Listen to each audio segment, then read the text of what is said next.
예, 인사드리겠습니다. 롯데건설 강남사무소 소장 이진형이라고 합니다. 예, 앞에서 강영수 부장님이 정말 좋은 말씀 해주셨는데요. 제가 이번에 말씀드릴 얘기는 그 앞에서 했던 그 계약 행위를 하기 전에 시공사를 뽑는 과정에 대해서 말씀드릴 건데요. 시공사를 잘 뽑아야지만 그 계약 과정도 순조롭게 갈 수 있다는 걸 생각하고 들으시면 조금 더 집중하시기가 좋을 것 같습니다. 그럼 바로 진행을 하겠습니다. 먼저 최근 도시정비에 대한 시공사 선정에 대한 주변 환경에 대해서 한번 말씀드리겠습니다. 최근 시장 변동성이 많이 확대됐습니다. 공사비 많이 올랐고요. 금리도 많이 올랐습니다. 그리고 시장 부동산 경기가 예전보다는 좀 다르게 서울권, 수도권 이외에는 많이 침체되는 상황입니다. 그러다 보니 대형 건설사는 도시정비 사업이 쏠릴 수밖에 없습니다. 대형 건설사 위주의 사업장이 많이 없다 보니까 10대 건설사 위주의 대형 건설사 정비 사업이 쏠릴 수밖에 없는 거고요. 추가적으로 하나 더 있는 게 서울시가 과거에는 사업 시행 인가 이후에 시공사를 뽑았는데 23년 이후부터 작년부터 시공사를 조합 설립 인가 이후에 뽑을 수 있게 조기 선정을 할 수 있게끔 바꾸었습니다. 그러다 보니 수주 예정 물량이 증가하게 됐고 10대 건설사 이외에도 서울권 물량에 한해서는 추가적인 많은 건설사들이 영업을 하려고 치열하게 경쟁을 하고 있습니다. 여기서 경쟁과 비경쟁의 사업장으로 나뉘어질 수 있는데, 경쟁은 이제 왜 이제 되냐 안 되냐를 어떻게 따지냐면, 시공사들도 이제 선택과 집중을 합니다. 이 사업장 같은 경우는 무조건 따내야 된다는 그런 생각을 하고, 또 어떤 사업장 같은 경우는 출혈이 너무 많습니다. 시장도 그렇게 좋지 않은 상황에서 비용을 많이 투자해가면서 이 사업장 수주하기에는 너무 어려움이 많다라고 해서 경쟁을 회피하는 경우가 많습니다. 그러다 보니 작년 같은 경우는 96% 정도가 사업장의 수의계약으로 시공사를 선정했습니다. 경쟁이 이루어지지 않았던 거죠. 올해는 좀 잠깐 보시면 25년 압구정 다 들어보셨을 겁니다. 성수, 여의도, 강남권 주요 입지 등은 시공사 선정을 기다리고 있는데 대부분의 건설사들이 꼭 하고 싶은 사업장들로 이루어져 있습니다. 그러다 보니 여기는 수별 경쟁이 불가피하다고 볼 수 있습니다. 사업장 여건에 따라서 시공사가 정하는 사업장이 호불호가 이제 명확화되는 건데요. 분당은 근데 이제 저에게는 많은 시공사들이 있겠지만 많은 시공사들이 호에 있는 그래도 입지가 그런 사업장이 아닐까 싶습니다. 제가 이제 말씀드릴 건 시공사 선정 기준에 대해서 좀 말씀을 드리려고 하는데, 시공사 선정 관계 법령의 근거로 이 두 가지만 좀 기억하시면 될 것 같습니다. 도시 및 주거환경등기법, 그리고 정비사업 계약 업무 처리 기준. 인터넷으로 검색하면 다 나오는 거고요. 이 법령은 그냥 인터넷에서 보시면 되는 거니까 혹시나 조합 일을 하시게 된다면 항상 바이블처럼 손에 가지고 다니셔야 됩니다. 1번하고 2번은 꼭 챙겨야 되는 거고요. 3번은 앞에서 아까 조합장님 말씀하셨기 때문에 넘어가겠습니다. 시공사 선정 시기를 한번 보겠습니다. 지금은 분당 대부분의 사업장들은 정비계 구역 지정 전입니다. 좀 멀었죠. 근데 추후에 이제 언제 시공사를 선정하냐면 정비계 구역이 되고 추진이라는 걸 또 만들 겁니다. 추진이 지금도 있을 거고요. 아마 지금은 추진이 준비위원회 이런 이름으로 많이 하고 계신 걸로 알고 있는데, 추진위원회가 승인이 나면 조합 설립 인가가 됩니다. 그러면 이제 시공사를 선정하실 수 있습니다. 서울은 아까 말씀드린 것처럼 과거에는 사업시행 인가 이후에 시공사를 뽑았는데, 지금은 조합 설립 인가 이후에 모든 대한민국에 있는 정비사업은 조합 설립 인가 이후에 시공사를 뽑을 수 있는 상황입니다. 그 이후에는 차츰차츰 사업의 일정대로 진행이 된다고 보시면 되고요. 이게 이제 인터넷에 검색하시면 도시 및 주거환경 정비법이라고 나와 있고, 이제 유세에서 보시면 될 것 같습니다. 정비사업 계약 업무 처리 기준, 이 두 가지는 항상 꼭 챙겨 보시면 되고요. 주요 내용 간단하게 좀 설명드리겠습니다. 선정 기준 앞에 있는 그 두 가지 법령에 따른 기준들이고요. 그 내용이 다 들어가 있는 겁니다. 일반 경쟁 입찰을 일단 주요하게 생각하고 지명 경쟁도 가능합니다. 일반 경쟁은 일간지나 나라장터에 우리가 시공사 선정 하겠습니다, 뽑겠습니다라고 공고하는 거고요. 지명 경쟁은 몇 개사에다가 공문을 보내서 우리가 시공사 선정을 할 테니 참여하실 분들은 들어오세요라고 하는 겁니다. 일반 경쟁 입찰로 2회가 만약에 유찰이 됐을 때는 수의계약이 가능합니다. 24년 같은 경우에는 다 시공사가 유찰이 되다 보니까 수의계약이 진행되었던 거고요. 선정 절차를 준수하라고 되어 있습니다. 입찰 공고하고 나서 7일 뒤에 현장 설명회를 하고 서울을 제외하고 또 총액 입찰의 경우에는 20일 이상 이후에 입찰 마감을 할 수 있습니다. 이때까지 시공사들이 사업 제안서를 가지고 조합에 찾아뵙는 겁니다. 설계 도서, 공사 원가 산출 후에 선정 계획을 결정하는데 이 설계 도서라는 것은 조합에서 어느 정도의 밑그림을 그려야 그리고 공사비도 어느 정도 나와야 시공사를 선정할 수 있다는 겁니다. 두 가지 입찰이 가능합니다. 하나는 내역 입찰, 하나는 총액 입찰인데 서울은 대부분 내역 입찰을 합니다. 그 말씀은 아까 이제 소장님 말씀하신 그 마감지 리스트를 이런 거 있지 않습니까? 거기에 대한 단가들을 다 이미 계산을 해야 합니다. 조합에서. 그래야 그 예가가 나오는 거지. 공사비가 어느 정도 나올 건지 얘기가 나오는 거고, 그래서 입찰 공고 때 공사비를 지정해 주는 게 내역 입찰의 경우인데, 총액 입찰은 시공사들한테 다 알아서 제안해 주세요. 우리 사업장이 이럴 때 알아서 공사비 제안해 주세요 하는 게 총액 입찰이고, 총액 입찰도 예가는 정할 수는 있습니다. 그리고 아까 또 말씀드린 시공과 무관한 재산상 이익은 제한하지 못합니다. 이제는 20년 이후에 이사비, 이주비, 이주촉진비, 재촉은 대출이자는 시공사가 무이자로 이렇게 대여하는 것은 일단 금지되어 있습니다. 대안 설계 시 정비계획 범위 내 너무 과하게 설계하지 말라는 겁니다. 실제로 이루어지지 않을 설계를 제출하지 말라는 게 그 기준이 있는 거고요. 건폐율, 용적률, 세부 높이, 정비구역 면적이라든지 이런 부분들인 거고 설계 도서와 내역서를 제출했을 때 대안 설계의 경우에는 건설사가 부담할 수 있습니다. 그리고 개별 홍보에 대한 금지입니다. 입찰 공고하고 홍보 위반을 하다가 조합에 걸렸다. 구청, 시청이나 이런 인허가청에 문제가 있다라고 판단이 되면 입찰 위반으로 참여 자격이 박탈될 수 있습니다. 그리고 합동 설명회를 2번 이상 개최하게 해드립니다. 조합에서. 그리고 입찰 공고 이후에 부정행위 단속반과 신고센터도 조합에서 운영할 수 있는 겁니다. 그리고 입찰 위반 시 참가 자격 제한이나 입찰 무효는 이 앞에 있는 개별 홍보 금지에 걸렸을 때 되는 것이고, 그런 경우에는 입찰 보증금, 시공사가 입찰을 할 때 조합에다가 입찰 보증금을 내는데 그 입찰 보증금은 조합들로 귀속할 수 있습니다. 물론 대의원 권리가 필요하고 공공관리자의 협조가 필요합니다. 시공사를 어떻게 선정하냐면 조합원님들 과반수가 무조건 참석을 하셔야 되고, 참석하신 분들 중에 과반수가 동의를 하셔야 됩니다. 그래야 시공사를 선정할 수 있습니다. 시공사 선정 후에 3개월 이내 계약 체결이 원칙이나 특이한 사항이 있거나 조합과 시공사가 협의한다면 좀 더 길게 변경할 수 있습니다. 그리고 공사비가 무조건 오른다라고 지금 생각을 하시는데 법적으로 장치를 요즘에 많이 만들었습니다. 향후 공사비 검증을 무조건 하라는 게 보통의 이제 입찰 추천서나 계약서에 들어가기 때문에 공사비 검증을 해서 이 공사비가 과연 합리적인 공사비인지 확인할 수 있다는 제도적인 장치가 있다는 거 한번 더 확인하시면 되겠습니다. 세부 절차를 좀 말씀드리겠습니다. 먼저 입찰 시공사 선정을 할 때 입찰할 수 있게끔 시공사 입찰할 수 있게끔 입찰 준비 과정이 필요합니다. 준비 과정 조합에서 하는 거고요. 그리고 이후에 입찰을 합니다. 시공사들이 입찰하면 그 입찰한 시공사들을 선정할 수 있게끔 그런 과정이 필요하고, 이제 총괄을 공고하고 선정하는 과정이 필요합니다. 이 세 가지로 좀 나눠서 설명을 드리겠습니다. 아까 말씀드린 설계 도서를 잘 만들어놔야 마감지 리스트라든지 여러 가지 사유들을 계약서에 반영할 수 있는 내용들을 적을 수 있는 거고요. 이건 서울시의 공공 기준에 있는 건데, 선정 기준에 있는 건데, 공동주택 성능 요구서와 마감재 리스트라는 게 있습니다.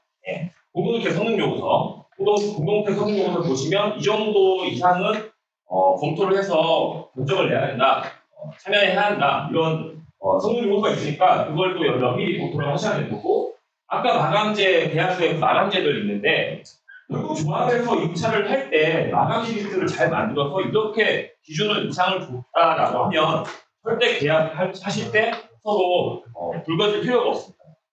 이런 부분들을 해서 이제 적산이라고 합니다. 이제 예가를 선정하는데 공사업관 선정한 다음에 입찰 지침서를 만들게 됩니다. 이후에 입찰 공공검토하고 내용해서 입찰 지침을 확정해가지고 추후에 입찰 공고를 하는데 그럼 입찰 지침서 안에 있는 내용은 무엇이냐? 지침 근거는 앞에서 말씀드린 이 도정법과 정비사업 대응 협의 기준이고 그 안에 있는 입찰 지침에 들어가는 내용들을 한번 좀 간단하게 말씀드리겠습니다. 입찰 보증금 들어갑니다. 보통 조합 B2EP 기준으로 입찰 보증금 책정이 통상적으로 이루어지고요. 입찰 보증금을 납부하는 시간은 입찰 마감일 전일 보통 많이 하고 당일날 하는 경우도 있고 3일 안에 이렇게 하는 경우가 있는데 전일 한다고 보시면 될 것 같습니다. 입찰 방법은 아까 말씀드린 대로 보통 통상적으로 일반 경쟁 입찰을 하고 있고 제안서 평가 방식입니다.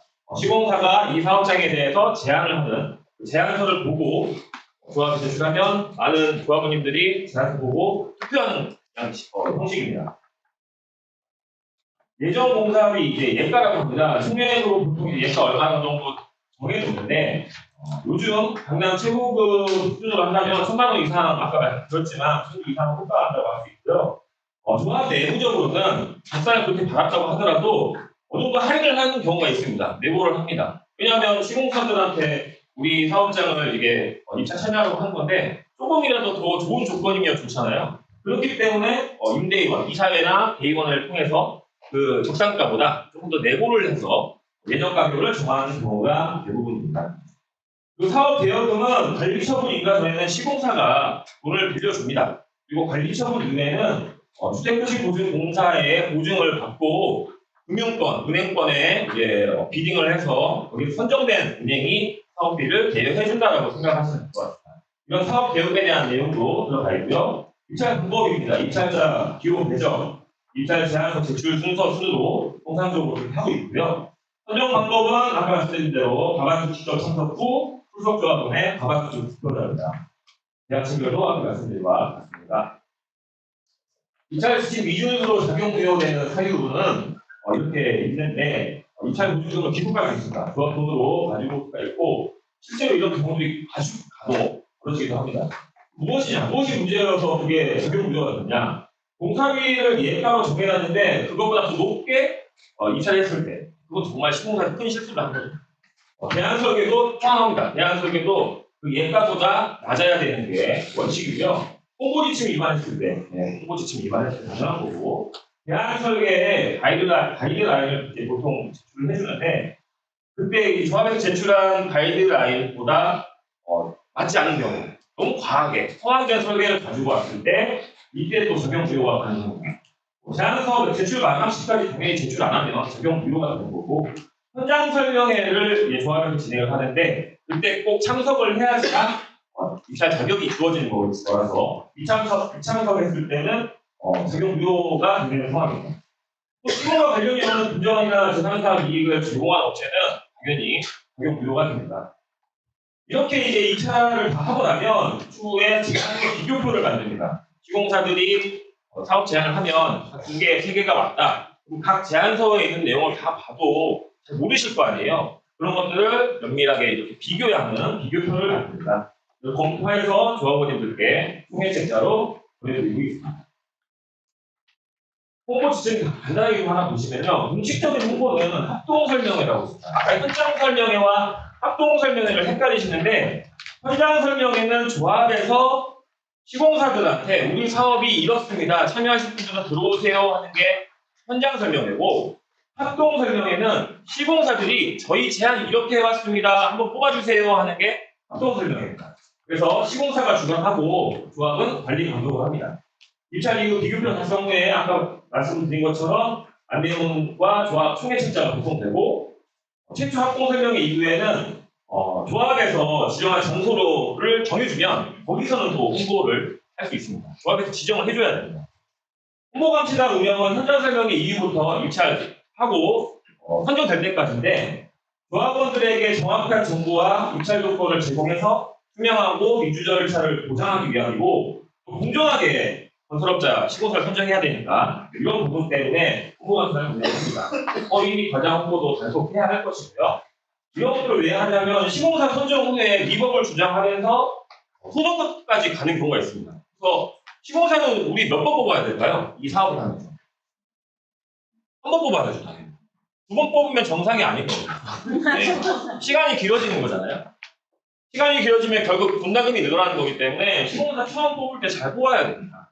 이 부분 말씀드리는 거고, 이런 것 때문에 홍보관리단을 운영하고 조합에서 좀 더 효율적이고 정확하게 시공사를 뽑으려고 하는 겁니다. 대안 설계 좀 간단하게 말씀드리겠습니다. 중요합니다. 현실성 없는 소비 설계로 상당한 시간을 소요하는 경우가 많습니다.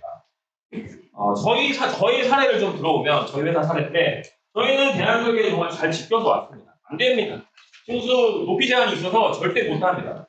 경쟁회사는 된다고 했습니다. 결국 못했습니다. 그래서 두 번의 총회를 했습니다. 시공사를 다시 한번 뽑는 건데, 이 시공사를 그대로 믿고 뽑을 수 있느냐. 근데 대단하더라고요. 두 번 다 방어를 하시더라고요. 시공사분들이. 그래서 유지가 되고 있는데, 어찌됐든 이런 부분 때문에 시간도 들어가고 비용도 들어갑니다. 이런 부분을 잘 생각하셔야 되기 때문에 대안 설계 허용 범위와 이런 기준도 잘 챙겨야 합니다. 가이드라인 주요 내용 보시면 절대 고치면 안 되는 것들, 용적률, 총수, 토지 이용 계획품이 있고요. 밑에 있는 내용들은 예를 들면 인허가청에서 이렇게 하라고 하는 경우가 있는데, 그럴 경우에는 그런 부분들을 꼭 지키게끔 시공사들한테 전달을 해주셔야 됩니다. 이게 이제 2차에서 샘플인데요. 이게 서울시 선정 기준에 나와 있는 공공유원 선정 기준에 나와 있는 2차 안내서입니다. 샘플이고요. 지금은 26페이지 정도 되는데, 이번에 쳐보시면 다 나옵니다. 나오니까 그때 한번 보시면 되고, 제가 그래도 한번 보여드리려고 가지고 왔고, 이 안에 이제 목차를 보시면 일반 사항, 시공사 선정 참여 규정, 앞에서 방금 제가 말씀드린 내용들이 여기 들어가 있는 거예요. 정비구조 현황은 당연히 우리 사업장의 현황이겠죠. 그리고 제안서를 어떻게 만들었는지, 그리고 여러 가지 서식들이 있습니다. 아까 말씀드린 지침의 성격, 보증금, 참여 자격이라든지 시공사 선정 일정 이런 것들이 들어가고, 그 안에서 여러 가지 규정이 있습니다. 총칙과 용도정의, 입찰 참여 신청 서류. 이 서류에서 하나라도 누락하면 입찰 지침 위반이 되는 겁니다. 그리고 제안서와 이제 유의사항들, 그리고 참가 자격을 제한할 수 있다, 유효할 수 있다 이런 내용도 들어가 있고, 어쩔 때는 그 입찰을 연기할 수 있고 재입찰을 할 수 있다. 시공사 선정 방법은 보시듯이 입찰상 제출 순서에 따른다 이런 것들을 정할 수 있습니다. 계약 체결도 그렇고, 시공사의 개별 홍보도 문제할 수 있게끔 이렇게 다 놓은 상황입니다. 실제로 사업을 운영하실 때 이런 입찰 지침서를 만드셔야 됩니다. 나중에. 정비구역 현황은 본 사업장에 대한 현황이고, 이 입찰 지침서에 대한 작성 기준이 들어갑니다. 이런 게 들어가면 이게 여러 가지 서식들과 함께 지침서가 되는 겁니다. 인터넷에 쳐보시면 다 나오는 자료니까, 제가 오늘 말씀드리는 자료들은 전부 다 인터넷에 다 있는 자료입니다. 근데 제가 한 번에 좀 어디서 여기저기 찾기 어려우시니까 제가 오늘 모아서 말씀드리는 겁니다. 그리고 아까 같은 비교표 이런 것들로 시공사들을 준비하셨습니다. 그럼 여기까지 입찰 지침서를 확정했습니다. 그 다음 과정입니다. 입찰 공고를 해야죠. 시공사들한테 자, 우리 입찰 공고했습니다. 일간지나 나라장한테 공고를 하고 일주일 뒤에 현장 설명회를 합니다. 그때 이제 많은 시공사들이 참석을 해서 조합에서는 아까 그 입찰 지침서에 대한 내용을 소개를 합니다. 소개를 하면 성찰 시 2개 이상이 입찰에 참여했을 시에는 입찰서를 제공하고 제안서를 비교표를 만들고 이사회 대의원을 통해서 총회에 공고를 준비하게 됩니다. 만약에 유찰됐습니다. 그때는 휴계약 협의라든지 이런 부분으로 돌아갈 수 있는 겁니다. 이게 이제 한남 사구역 때 삼성물산과 현대건설이 제안서를 제출한 입찰 마감 때 제출했습니다. 제안서라고 하니까 채광공 들고 가면 끝나는 거 아닌가 생각하실 수도 있는데, 이렇게 많은 서류들이 들어갑니다. 설계 도면도 들어가 있고요, 내역서도 들어가 있고 이런 부분들이 다 들어가 있습니다. 시공사 직원들도 한 명이 그냥 가서 하는 게 아니라 정말 여러 명 가가지고 정말 준비 많이 했음을 또 많이 표현하고 있습니다. 그 아까 박스 안에 들어있는 게 이런 서류들입니다. 이런 서류들이고, 설계 도서도 있고, 아까 마감지 리스트들 어떻게 제안하는지 그런 부분들을 좀 넣은 거고요. 이렇게 하면 총회 공고가 이제 진행되는 겁니다. 시공 선정 총회 공고를 진행하면 이게 이제 저희 사업 제안서를 하나 보여드리는 건데, 이렇게 그 안에 그 박스 안에 요약해서 시공사들이 이렇게 제안서도 만들어서 드립니다.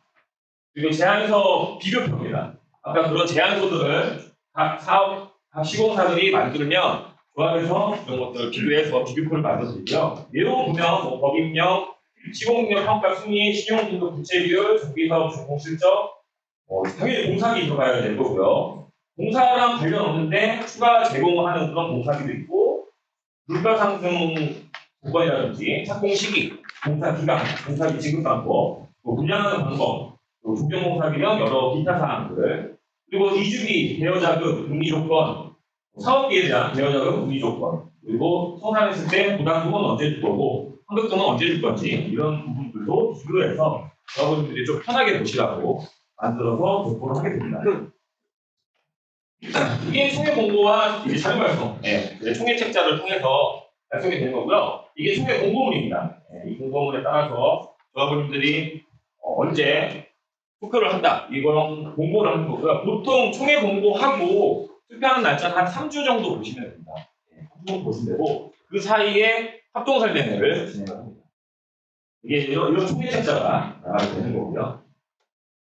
제가 합동설명회 어떤 건지 궁금하실 것 같아가지고 인터넷 찾아보니까 이런 영상이 있어서 하나 보여드리겠습니다.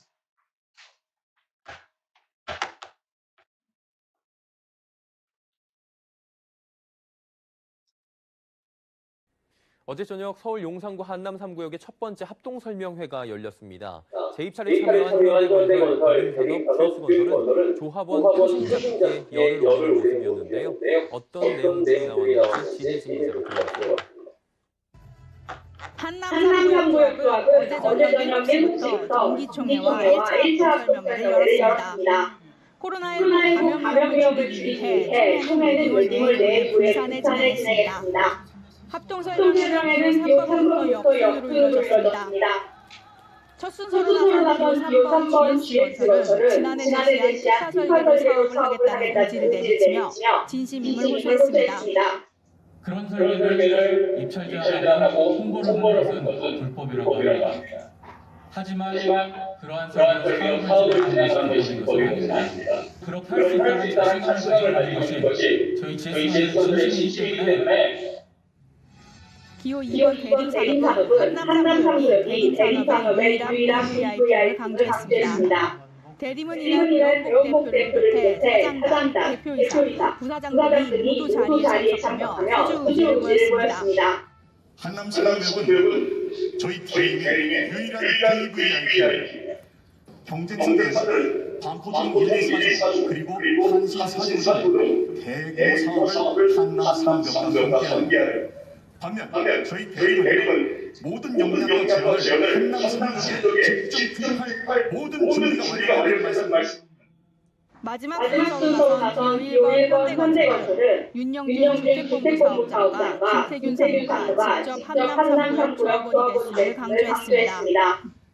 세상에 내 집을 나보다 더 정성으로 지을 수 있는 사람이 어디 있겠습니까? 그래서 지난해 저의 모든 걸 정리해서 한남 3구역에 제 집을 샀습니다. 여러분들과 똑같은 조합원이 되었습니다. 모든 제안을 다 제안서에 담았습니다. 각 사는 오늘 공관을 열고 본격적인 홍보를 시작합니다. 시공사 선정총회는 오늘 21일로 예정됐습니다. 서울경제TV 지혜진입니다. 이렇게 합동설명회를 진행하면 조합원들이 어쨌든 시공사의 제안에 대해 조금 더 아시게 되는 거고요. 그리고 마지막입니다. 이제 결국에는 이렇게 시공사 선정 총회 때 조합원님들이 참석하셔가지고 투표로 원하는 시공사를 뽑으시면 되는 겁니다. 제가 좀 늦게 시작하다 보니까 말이 좀 급해져가지고 좀 빨리 했는데 양해 부탁드리고요. 제가 이제 다 조합의 위원이나 조합장님, 조합원님이 계실 건데 시공사 직원이지만 제가 좀 부탁받은 게 있어요. 시공사 홍보는 최소화해달라, 자제를 해달라고 하셔가지고 저희 회사 홍보는 일단 자제를 했고 아예 없이 좀 준비를 했고요. 내가 조합원이고 제가 만났던 그 조합에 계셨던 분들의 이야기를 들어보니 이런 게 정말 맞다. 조합원이라면 목표가 뭐냐? 시공사 선정 때 가장 중요한 건 다수의 시공사를 유입시켜야 됩니다. 경쟁을 만들어야 더 좋은 조건이 나온다고 하니까요. 사실 그렇습니다. 적은 공사비와 좋은 상품을 조건을 확보하기 위해서는 다수의 경쟁사, 시공사들이 들어와야 하는데 예전과는 좀 다르게 시공사의 경쟁이 좀 더 앞단계에 가 있다고 할 수 있습니다. 입찰이 되고 나서의 경쟁이 아니라 이미 입찰 전에 시공사들끼리 정말 해야 할 사업장에 대해서는 충분히 경쟁을 하고 있다는 것도 염두에 두시면 좋을 것 같고, 이런 경쟁이나 이런 시공 협력 때는 항상 중요한 게 안정적이고 규정에 맞게 준도해야 합니다. 도시정비 사업은 절차가 잘못됐을 경우에 되돌릴 수가 없습니다. 문제가 생기면 다시 과거로 돌아가야 되는, 해결할 수 있는 그런 사업이기 때문에 꼭 규정에 맞게 준도해야 하고, 선정 시기나 설계 및 적상, 입찰 시스템 홍보 방법 등 여러 가지들을 미리미리 준비해서 정리를 해야 합니다. 아까 저번에 말씀하셨지만 협력업체를 통제하고 관리하는 방법도 중요합니다. 우리가 뽑을 시공사에 대한 방향성도 제시해 주지만 자료를 수집하는 것도 협력업체한테 요청할 수 있지만 그런 것들이 나가지 않게끔 잘 차단하는 것도 중요하고요. 가장 중요한 건 조합원 전체 의견을 수렴해서 진행을 해야 합니다. 그런데 꼭 100이면 100 중에 1명, 2명은 안 따라오시는 분들이 있을 겁니다. 그런 분들도 그래도 공감대 형성하면서 이런 시공사 선정 과정이 꼭 필요한 거니 최대한 동의하실 수 있게끔 만들어 가시면 되고, 그런 것들이 이제 전체 문자라든지 안내문도 발송하고 또 이사 대의원분들이 계실 텐데 그런 분들이 좀 더 적극적으로 조합원님들께 이제 다독이면서 설득하면서 시공사 뽑을 수 있게끔 진행을 하시면 되실 것 같습니다. 제가 좀 마지막으로 좋은 시공사를 선택하는 방법을 하나 팁으로 좀 드리고 싶은데, 결혼이랑 똑같은 것 같습니다. 제 생각에는. 남자가 좋은 여자를 만나거나 여자가 좋은 남자를 만날 때 돈이 많거나 얼굴이 예쁘거나 멋있거나 몸이 좋거나 건강하거나 이런 것보다는 나한테 잘하는 사람, 사실 그렇지 않을까요? 나를 떠받들어주는 아내, 나를 떠받들어주는 남편, 이런 존재가 사실 화목하게 살 수 있고 잘 살거든요. 시공사도 저는 그렇게 생각합니다. 브랜드도 중요하고 자금력이나 기술력이나 여러 가지도 중요하겠지만 시공사 중에서도 가장 우선하는 사업장이 항상 있습니다. 우리 시공사는 이걸 꼭 해야 된다. 우리 시공사는 이걸 꼭 해야 된다. 압구정이 그럴 수 있고요. 성수가 그럴 수 있고요. 최근 용산 전기창 이런 사업장들이 그럴 수 있는데 그런 걸 잘 보시면서 이 시공사는 진짜 우리 사업장에 뭔가 있구나, 의지가 있구나, 간절하구나 이런 거를 보여준다면 그 시공사를 선택하는 게 정답이 아닐까 싶습니다. 네, 이상으로 짧은 시간이었지만 여기 자리 만들어주셔서 감사하고 많은 분들 이제 사업 준비하고 계실 텐데 꼭 성공적인 사업 기원하겠습니다. 감사합니다.